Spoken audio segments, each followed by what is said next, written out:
ரோட்லலாம் வந்து ஒரு கோயில் வந்து பார்த்திங்கன்னா வரும். அது மகாராஷ்டிராவா குஜராத்தில் ஏதோ ஒரு ஊரில் இருக்குது.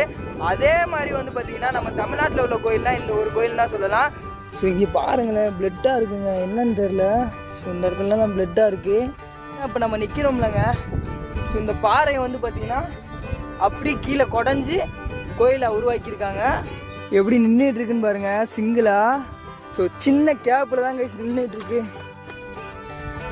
ஸோ எந்த ஒரு பேலன்ஸுமே இல்லாமல் ஒரு சின்ன கேப்பில் அப்படியே நிற்கிது பாருங்க.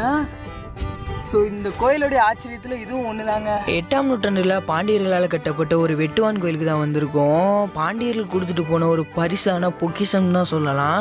ஸோ அவ்வளோ விஷயங்கள் இந்த கோயிலில் வந்து பார்த்திங்கன்னா நிறைஞ்சு கிடக்குன்னு சொல்லலாம். சமணர்கள் இங்கே வந்து தங்கியிருந்ததாகவும் அவங்க இங்கே இருந்ததுக்கான அறிகுறியாக ஒரு பாறையில் அவங்களுடைய சிலைகளை செதுக்கி வச்சுருக்காங்க. ஒரு பாறையை தலைகீழ அந்த கோயிலை செதுக்கி கொண்டு வந்திருக்காங்க.